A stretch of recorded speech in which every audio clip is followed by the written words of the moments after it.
J'ai vu hier le mariage de Maria Braun, P-R-A-U-N, de Fassbinder.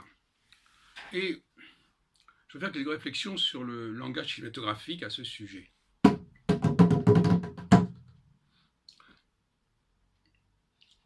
Je crois que beaucoup de gens n'ont pas compris comment le film se terminait. Parce que, au fond, il y a un instant, une seconde, en allemand, ein Augenblick, où on voit que par mégarde, cette dame, Maria Braun, qui est d'ailleurs jouée par la charmante Anna Schygulla, oublie de fermer le gaz correctement. C'est-à-dire qu'elle fait chauffer quelque chose et puis, au lieu de rétablir le bouton de gaz correctement, on voit qu'elle le laisse ouvert. Mais il n'y a pas de commentaire à ce sujet. C'est pas comme dans un roman, elle fait ceci ou fait cela. Non.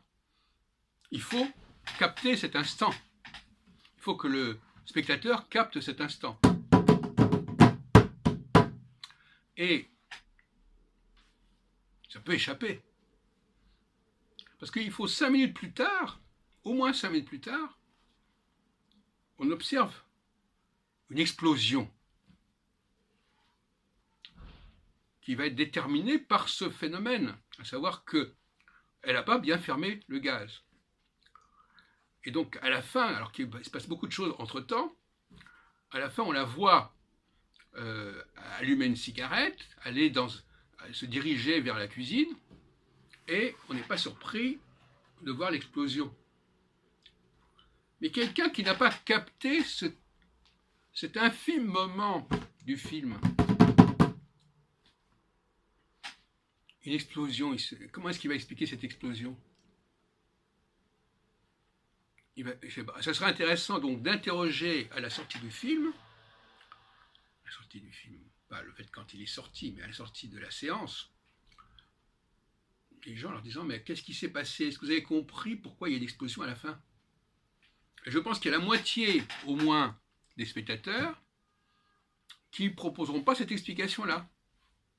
Je sais pas, ils diront il y a quelqu'un qui a voulu la faire exploser, enfin je sais pas quoi. Ce qui serait intéressant justement c'est ça. Et je crois que le cinéma doit jouer là-dessus. Qu'est-ce qu'on a compris d'un film ? Qu'est-ce qu'on a prévu du film aussi ?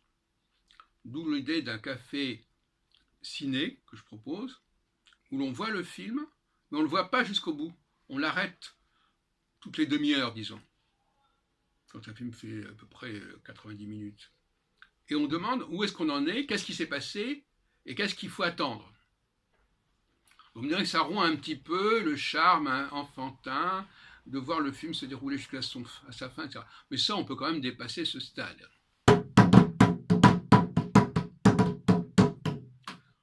Et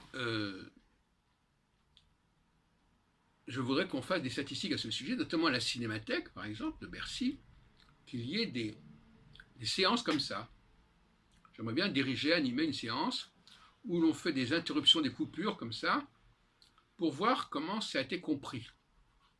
Et qu'est-ce qu'on est en train de voir, qu'est-ce qui est en train de se passer, qu'est-ce qui se prépare. Et puis à la fin du film, donc la troisième coupure, si on peut dire, la troisième pause, on fait le bilan global, pourquoi ça s'est terminé comme ça, pas seulement par des raisonnements ceci ou cela, non, par l'observation tout simplement de ce qui s'est joué, de ce que le cinéaste a voulu montrer. Mais il faut connaître que le cinéma exige une attention et même d'une certaine manière une intelligence plus grande que le roman.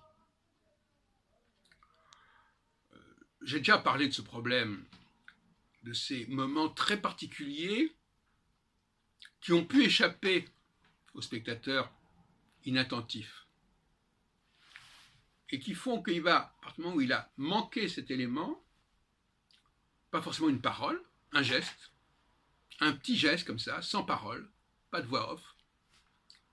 Et alors là, la question qui se pose, c'est que c'est l'intelligence du public. Chaque pays a son cinéma.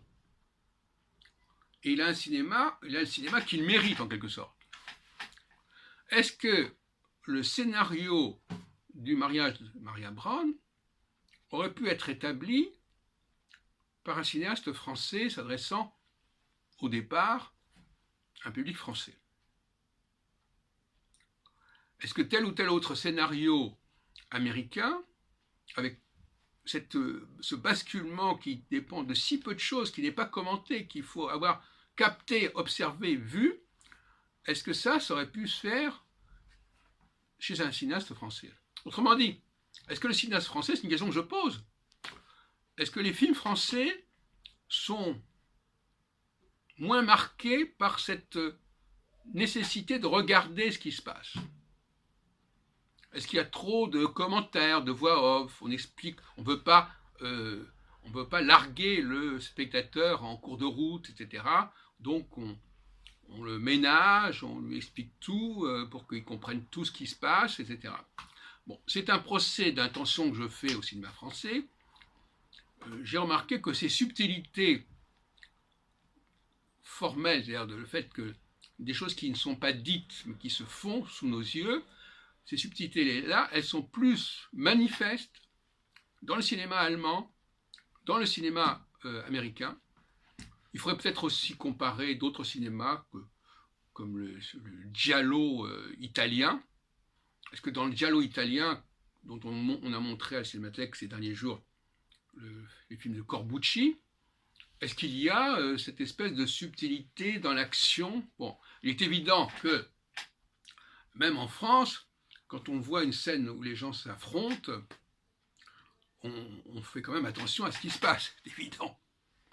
Mais parfois, un combat tient à très peu de choses. Un petit coup de plus de l'un contre l'autre, et puis tout de suite, il a gagné. Mais si on ne voit pas ce mouvement, on se dit comment ça se fait qu'il est tombé? J'ai pas vu le geste qu'il fallait. Finalement, c'est un problème de gestuelle. Est-ce que la gestuelle est la même dans les différents cinémas nationaux, si on peut dire, au regard, voilà, est-ce que c'est la même, ou est-ce que dans certains pays, il faudrait regarder aussi par exemple la gestuelle en Russie, dans le cinéma russe. On pourrait faire un classement de la gestuelle, du poids de la gestuelle, c'est-à-dire de ce qui est non-verbal, dans une dizaine de cinémas, même par exemple le cinéma argentin, par exemple, ou le cinéma tchèque, et voir comment s'établit la relation entre le cinéaste et son public.